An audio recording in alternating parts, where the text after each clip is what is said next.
ఖాళీ కూర్చోకుండా చేతులు ఉలులాడుతా అంటే ఏదో ఒకటి చేద్దాం అనేసి ఈ బ్రెడ్ ముక్కలతో గులాబ్ జామ్ చేద్దాం అనేసి ట్రై చేస్తున్నా. ఫస్ట్ అయితే ఈ బ్రెడ్ యొక్క 4 ఎడ్జులు అయితే కట్ చేసుకోవాలా. ఒక 7-8 బ్రెడ్ ముక్కలు అయితే తీసేసుకొని అలానే ఎడ్జెస్ అనేది కట్ చేసేసాను. మొత్తం అనేది కట్ చేసుకున్న తర్వాత ఇది మొత్తం పడేయాలి. కొన్ని పాలు అనేది వేడి చేసుకొని ఆ పాలను ఆ బ్రెడ్ ముక్కలు అనేవి వేసుకొని మెల్లమెల్లగా కొంచెం మెత్తగా పిండి మాదిరిగానే పిసికేసుకోవాలా. దాని తర్వాత చేతికి కొంచెం నూనె అనేది రాసుకొని రౌండ్ గా ఉంటల మాదిరిగా చేసుకొని రౌండ్ బాల్స్ మాదిరిగా పక్కన అయితే పెట్టుకోవాలా. దాని తర్వాత కొంచెం ప్యాన్ అనేది వేడి చేసుకుని దాంట్లో నీళ్ళు వేసి చక్కెర వేసుకొని కొంచెం షీరా అనేది చేసుకోవాలా. దాంట్లో కానీ 2 ఎలగబుడ్డలు అనేది వేస్తాను, ఎందుకంటే స్మెల్ అనేది బాగా వస్తుంది కాబట్టి ఆ షీరాలో గులాబ్ జామున్ అనేది నానిన తర్వాత.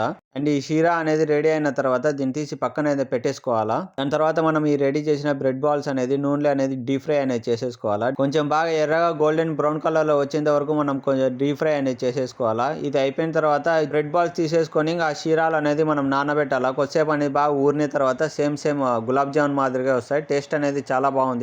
మీరు ఇంకా కావాల్సి ట్రై చేయండి. మరి వీడియో నచ్చితే లైక్ చేసి ఛానల్ అయితే సబ్స్క్రైబ్ చేసుకోండి.